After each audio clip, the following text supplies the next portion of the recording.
we will talk about the increased cost and expectation. And this is the same program that you have with your staff nurses as well. And what we hope to do today is actually, and my actually time over here is actually looking at, I'm timing myself so I don't go overboard. So my timing is actually looking at the pre-op assessment, intra-op. Okay, component of surgical planning. What are the components? So to make things easy, and this is what I share with Alcon, the reason why I do this because we look at the way to train the whole team. We adopt what we call a cone approach. So everybody knows. If I ask my staff nurses now, how do you assess patient for AT-IOL? They come from, I will assess a corneal assessment. And corneal assessment we actually know for different part, but at least they know cornea have to be assessed. Optical requirement. What are the optical requirements for this patient in terms of ensuring the quality of vision? The third one, it will be neuroadaptive. Do you think this patient be able to have time to neuroadaptive, or they just being ridiculous? And then you'll be able to know the expectation. Now, this core is very important because it's tailored into looking at the quality of life.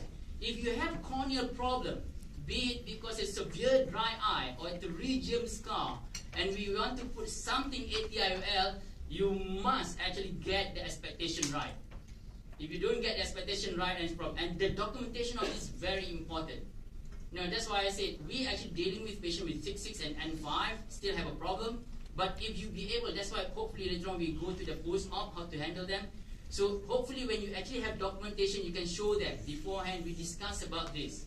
You know this. You know this is what we're actually looking for. So who's involved is not only a surgeon now.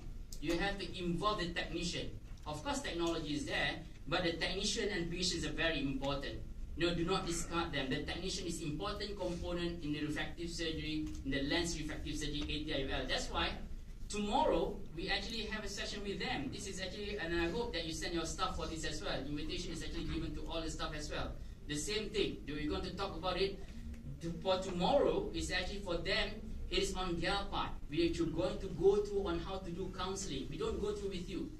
Counseling, how to look at the error in the biometry and everything in terms of detection. So then we come to how to assess ocular surface. Now we're going to touch only a bit on this based on the training module that we have. Again, when we said about cornea assessment just now, as I said to you, the cornea assessment is very important because there's three parts. Evaluating the corneal curvature is important because the curvature that you have is actually not only just the value that you have, but you're assessing the quality of it. There must be a documentation on the curvature and surface quality. Now the problem that we have K, but we don't have K quality. You have K numbers, but you don't have K quality. And this has become problematic because when you look back, does this patient have a problem in terms of irregularity? It was not documented. Now if you look at planning based on cornea, and this is actually for all surgeons, you have to look at the patient's cornea, documented that. Now there are some places that you only have slit lamp MR documentation. That's why documentation is very important in AT-IOL. But when you look at a surgeon, we actually ask the surgeon to tell us their surgical induced astigmatism and how do they get it. Now this is not only for basic enteral. I think this is for everything. If you do not, I actually encourage you to come to the National Ocular Biometry. We have one session just to look at how to start looking at your SIA. And on top of that, the keratometry as well. No, the technology and technician. This is a question that we get. How come if let's say we have two different K reading and everything? Now the answer to that, I'll show you later on during cornea assessment. That is actually looking at the ocular surface. When you look at the optical correction have to be correct. This have to be documented as well when patient is actually asking for it. Are they want the distance only or they want a near? And this is standardized. Now every company have this, Alcon have this as well. Or they want actually far and near. Now when they have far and near, then the next thing we should actually tell them what are the possible optical outcome in terms of aberration. And we have this. So what happened in this, I try to highlight you with this, sorry. Okay, you know you have this defocus and viewing. Alcon have this as well. You said on distance if you want anything, monofocal is like this. But near, you will not do anything. You don't have anything over there. That means you need glasses. But if you want, let's say, a multifocal, you can have that. But near is like that, in between is like that. And we can see the distance over here. It's given. All the companies have this. If you want something like trifocal, you can distance like that. And whatever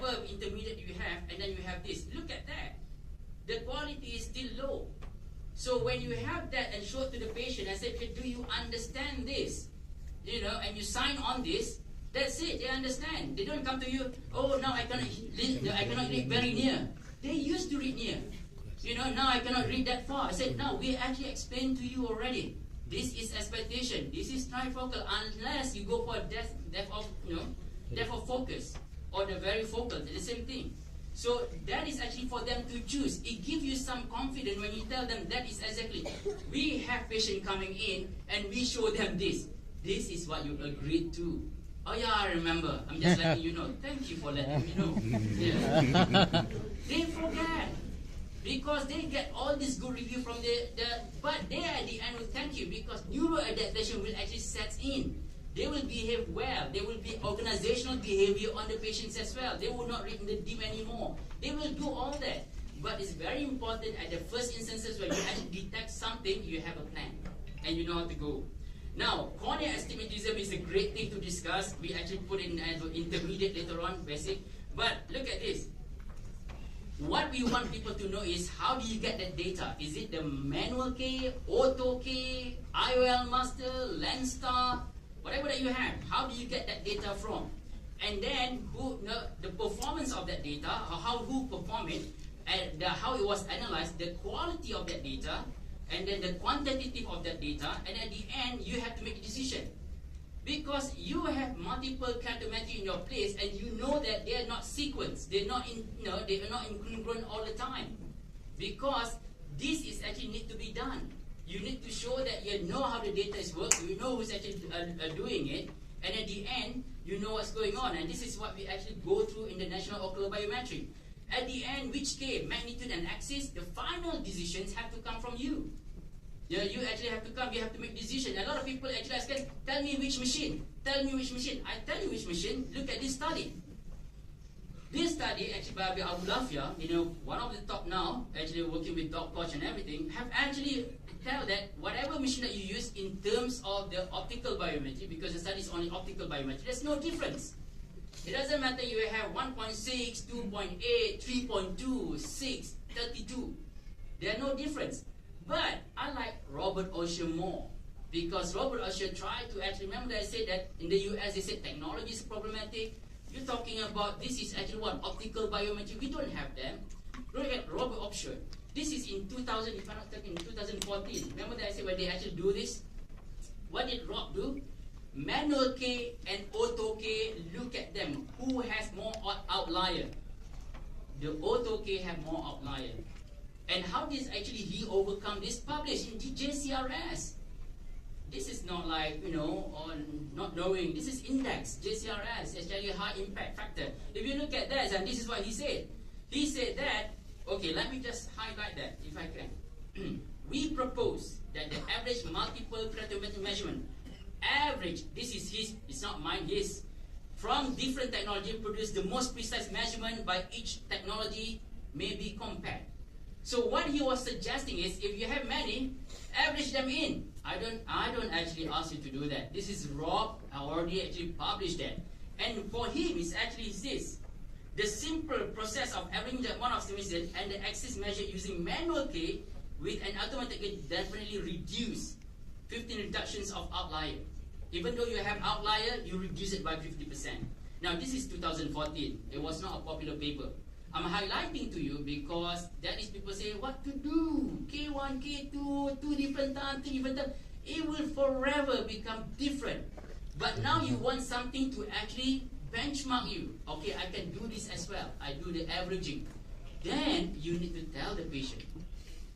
The problem is when we detect all these medical legal cases, there is no documentation patient was aware. And patient can say that become not breach of duty because you perform it, breach of care, which is very difficult. And usually people just settle arbitrations out of court. So that's very important. That should give you some, if you want this paper, we'll send it to you. Saying that you can start. This is man okay. And why Rob Osher is actually very, very strong about it, because he actually run the FDA approved study based on the man okay. It's not an issue, but you can do it. So it's just documentation. Now, Alcon people is over here, right? How many people have not used Alcon Tori? Can I have you put your hands? No, don't be shy. Now everybody said, then I will not be sponsored by Alcon anymore. I'm just want to know, because if not, we can skip this, because this is actually meant for beginners. We actually ask them to online it, okay, have a feel of it, see what's going on, what's your issue, we troubleshoot. But now I have all the seniors. What are you talking about? No, that is actually back of our hand, you know.